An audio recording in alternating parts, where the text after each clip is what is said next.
Hey everyone, it's Ivan, kitbadger.com, here to bring you another course review. Today, talking about the Fundamental Carbine Application 1 by Runenation.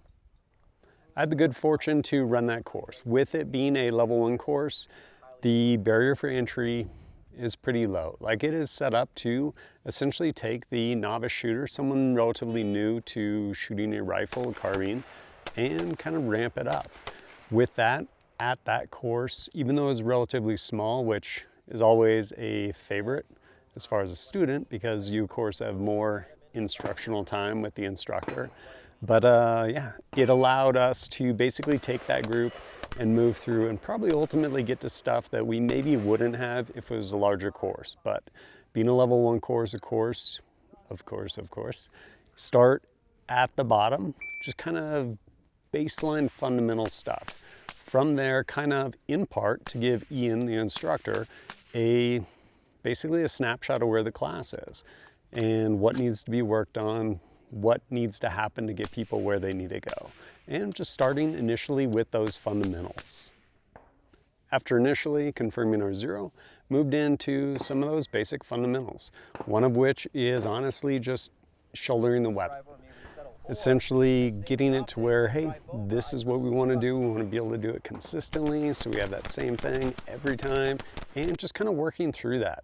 And from there, getting into basically adding to those manipulations. So starting to learn your way around the weapon system, whether it is conducting reloads. And again, hey, here's different ways to do it. Bunch of stuff presented by Ian. Here is kind of maybe some best practices with respect to speed and stuff like that. And then a chance for the students to go through and work those manipulations and yeah, try and basically smooth them out, get faster with them. Feel the input of that bolt locking back on an empty magazine and turning around, getting that thing back up and shooting.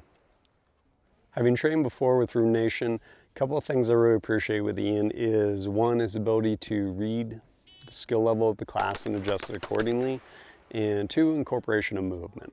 So Ian has a good ability in that he can judge the class and be like, okay, this is level 1, curriculum's going A, B, C, D, and if we get to D, then it obviously goes E, F, and so on.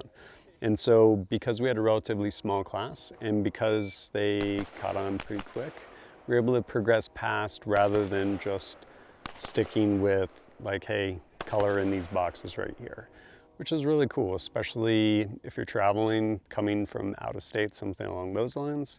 Like, yeah, you want to get the most out of it, which we absolutely did. The other thing is movement.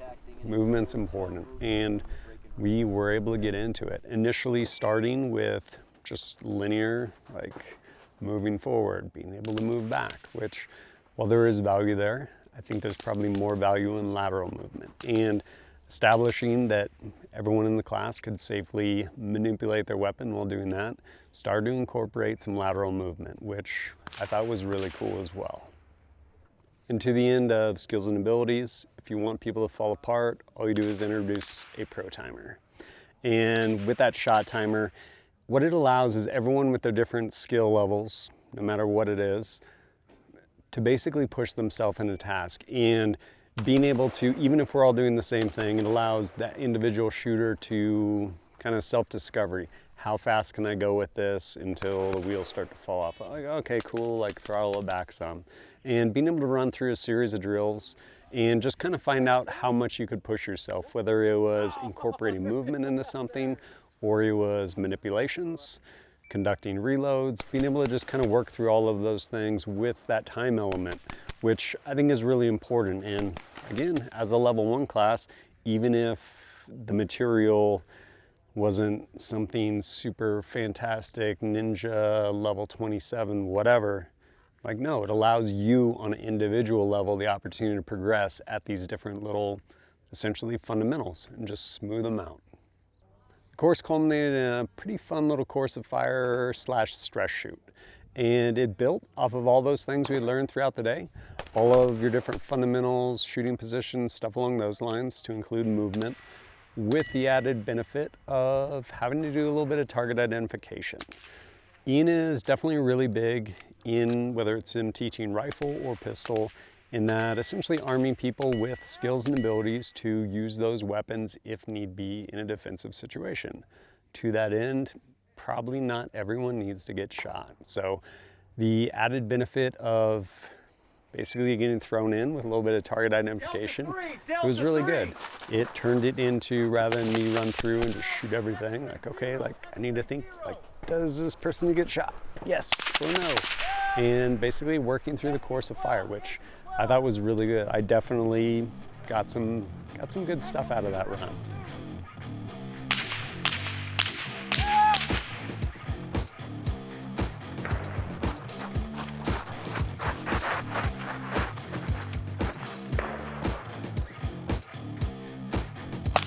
Hit! Hit!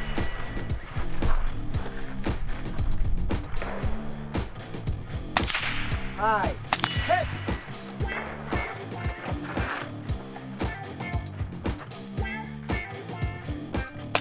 High! Hit! High! Hit! Good.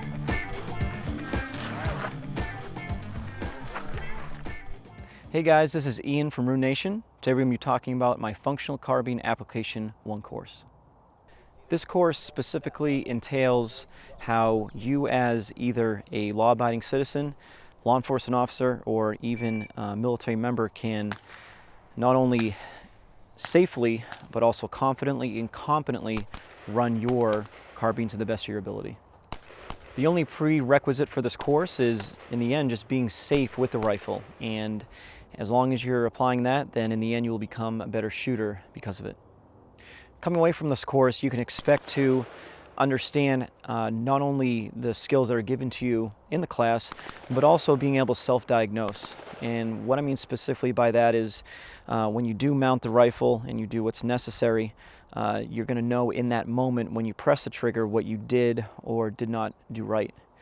And along with that, you can expect to know how to move with the rifle, reload the rifle, as well as deal with multiple targets and understand how to process information prior to the application of skill. One of the things I like to instill in my students, whether it be a carbine course or not, is the aspect of mental preparedness or mental development, or as I just simply call it, just having heart. And in the end, with this carbine course that you go through, you may encounter issues or problems in the course that are presented to you through the drills.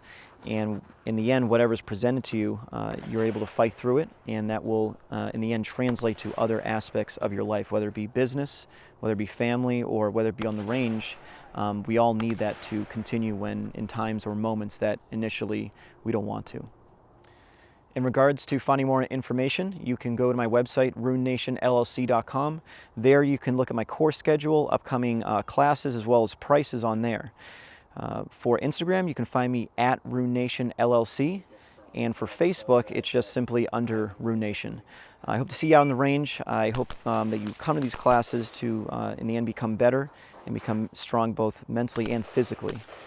Because in the end, train hard, train safe, and train to live. Because when it's all said and done, no one is coming to save you. Who is this course good for? Yes. Honestly, anyone. It's one of those where unless you just decided you're done learning, no, you pick up stuff everywhere.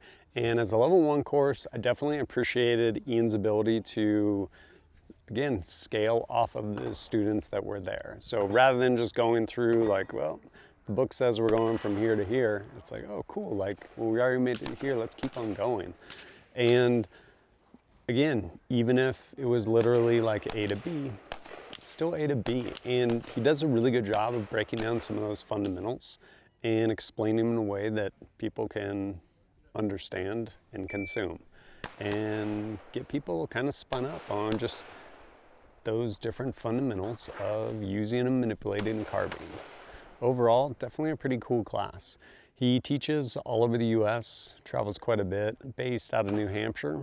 Number of classes kind of there at his home range. But if you're looking for a carbine class, just kind of stepping into it, or if you're already pretty skilled, but wanna, again, pick up some little things here and there, I would definitely check out that Carbine 1 course. Good time out there. And if you appreciate my content and want to support it, I would greatly appreciate it. Whether it's liking and sharing videos or going to kitbadger.com, picking up KBAT target pads, stickers, patches, any of that stuff, shirts through Teespring or Ballistic Ink, or supporting me through Patreon, all that stuff helps. But as always, thanks for joining us at kitbadger.com. Look forward to seeing you next time.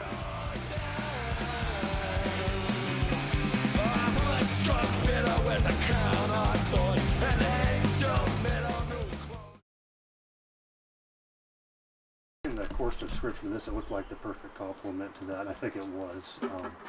A lot more moving, there's a lot more cerebral also.